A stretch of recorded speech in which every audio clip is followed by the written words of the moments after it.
No início da década de 90, nós começamos a receber aqui no Brasil produtos e itens voltados ao RPG, né, Role Playing Game, que antes era só através ali de importação, pouca gente, eu acho, conhecia, né? Eu acredito que a maior parte da minha geração conheceu ali na década de 90.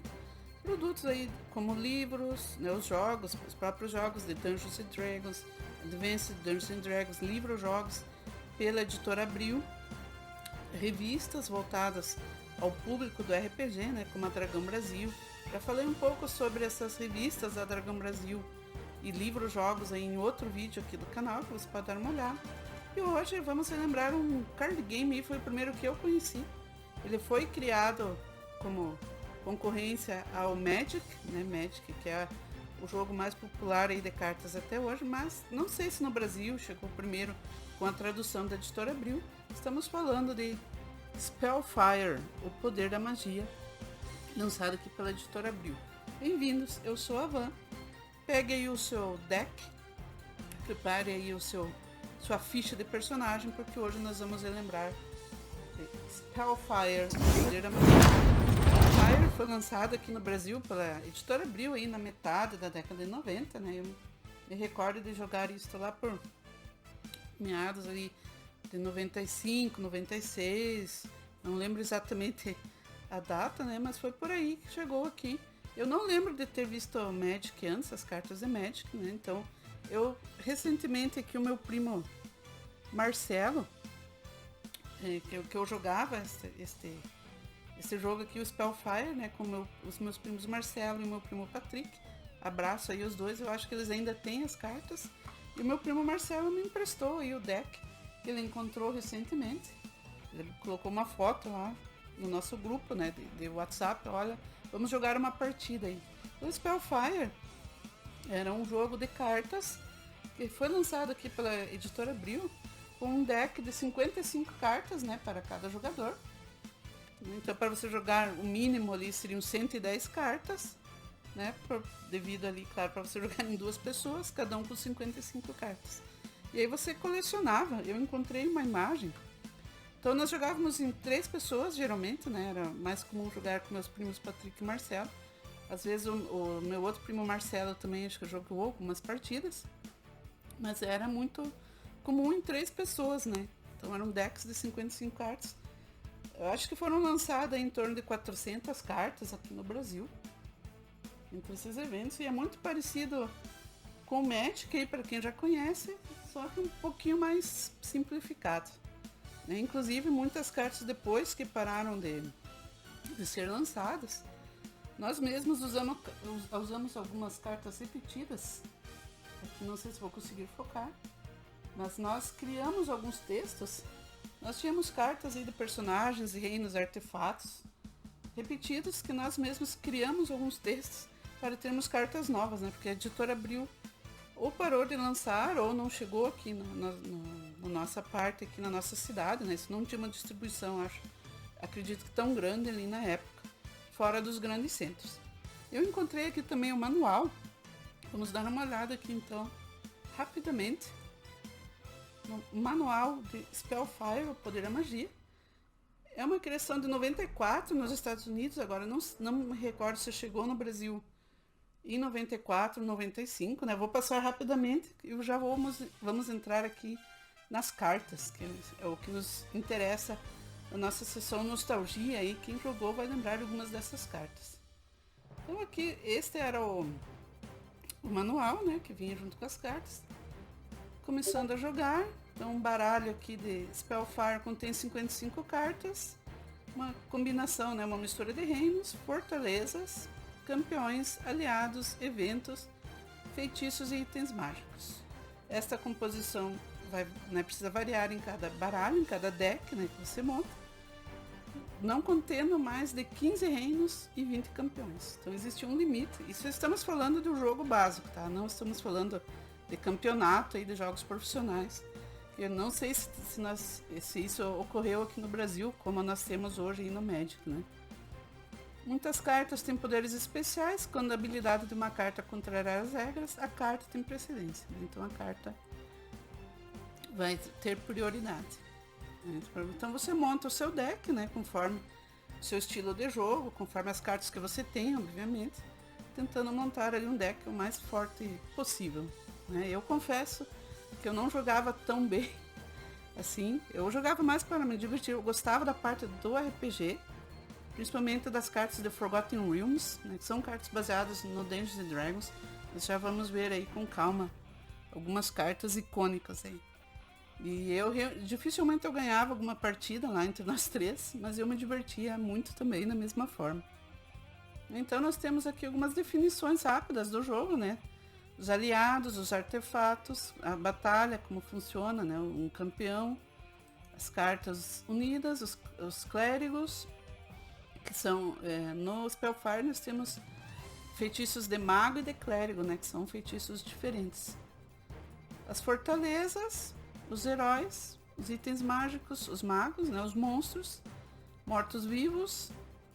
E aqui nós temos os ícones. Isso aqui é bem bacana, né? Então nós temos aqui, por exemplo, um ícone de item mágico. Temos os ícones dos feitiços, né? Como está aqui declarado.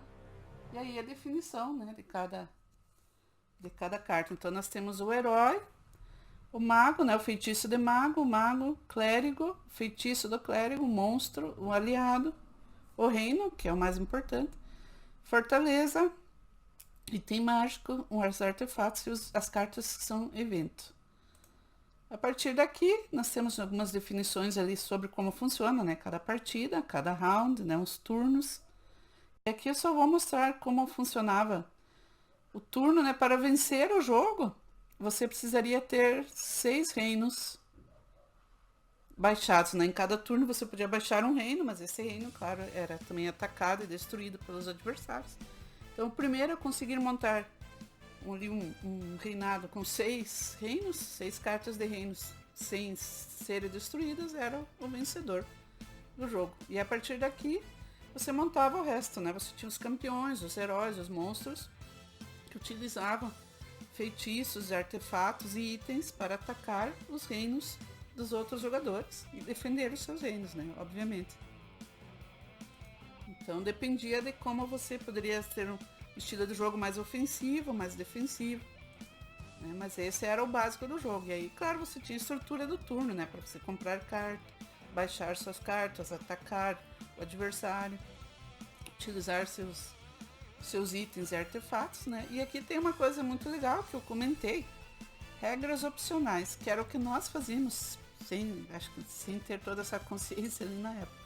Você pode inventar suas próprias regras para tornar o jogo mais interessante, como o jogo de RPG, né? O jogo de RPG ele permite essa liberdade criativa, né? Na campanha, na criação, claro, o acordo entre os jogadores, né? Para que todos concordem e utilizem. Quem está conhecendo o RPG agora, aí, a partir de Stranger Things, lá dessa última temporada aí, né? Nós conhecemos aqui no Brasil nessa época aí nos anos 90. Elas podem ser usadas ou desrespeitadas de acordo com o capricho dos jogadores, mas todos devem estar de acordo com as regras opcionais se elas forem utilizadas, né? As regras marcadas com asterisco, né? Com aspas, são altamente recomendadas. Então era o que nós fazíamos aqui com nossas cartas, né? Como eu coloquei aqui um feitiço de confusão, né? Nós fazíamos o nosso próprio texto, né? Entre nós, entre o acordo, para nós termos cartas novas aí. Então este era o manualzinho. E aqui as imitações de baralhos para torneios, que nós tínhamos os nossos torneios em casa, né? Os home games. E uma carta pode aparecer 2 vezes no mesmo baralho. E aqui a estrutura do jogo competitivo, né? Quantas cartas de cada ícone você poderia utilizar. Então, este era o manual. Voltamos aqui à nossa tela. Então, vamos aos nossos... Por exemplo, as cartas eram muito baseadas nos jogos de Dungeons and Dragons, do AD&D, com suas campanhas, né? Como, por exemplo, Forgotten Realms. Aqui temos o Elminster, o mago, que é baseado em imune a feitiços ofensivos, baseado no Gandalf aí do Senhor dos Anéis, né? O AD&D ele é muito baseado no, no mundo lá do Tolkien, do Senhor dos Anéis, né? Então esse era um dos meus personagens favoritos. Aí nós tínhamos as cartas evento, como Cataclisma. Tínhamos cartas que utilizam turnos, que roubam turnos, que destroem campeões, que ajudam a destruir ou preservar reinos, né? Essa aqui era uma das cartas que dava mais desavença, a Caravana, onde você poderia puxar o seu momento do turno imediatamente. O jogador deste evento pode ter seu turno imediatamente, depois o jogo reassume sua ordem normal. Então você poderia utilizar um turno ali onde você seria muita vantagem para concluir ali, para vencer o jogo. Ponto arco-íris, várias formas, né? Então temos aqui do Advanced Dungeons and Dragons, mãos prateadas. Nós temos do Forgotten Realms. E nós temos também, já vou mostrar aqui alguns campeões. Eu já separei as cartas aqui de acordo com aqueles ícones, né? Mas nós temos, por exemplo, os heróis. Temos The Forgotten Realms, aqui um elfo. Trist the Urden. Quem conhece a D&D vai conhecer, né? Nós conhecemos muito através dessas cartas. Aí nós temos também Rising Sun, Greyhawk. São todas aí campanhas e mundos do Advanced Dungeons and Dragons, né? Como eu disse, o meu favorito era do Forgotten Realms, mas tem muitas cartas aí de personagens legais das outras campanhas e dos outros mundos também. Temos aqui alguns clérigos, também aqui do Rising Sun. Vou mostrar algumas cartinhas aqui. E quem conhece aí os reinos, né? Os reinos que eram os mais importantes, muitos do Forgotten Realms.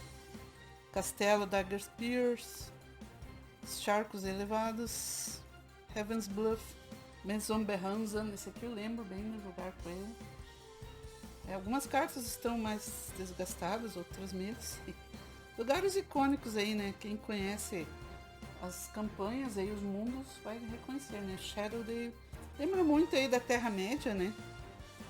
Também quem aí é fã do Tolkien, aí que está chegando a nova série também dos Anéis do Poder, né? Floresta Alta. Então, muita coisa. Aqui de Greyhawk, Marsh, né, que é outra campanha e outro mundo de D&D. Rising Sun, Dark Sun, perdão. Então temos aí várias cores, né? Esses aqui são os reinos mais amarelos, né? Um reino aí ensolarado, claro, no deserto. Dark Sun. Bastante, então muitas cartas aí aqui as fortalezas, que você fortalecia os reinos, né? Então tinha muitas coisas que você poderia usar como estratégia, né? Por exemplo, aqui dos monstros, muitos são voadores. Dagarons, o dragão verde. Então os dragões voadores poderiam atacar reinos mais distantes, né? Os que estavam protegidos atrás poderiam ser atacados e teriam que ser defendidos também por guerreiros voadores, né?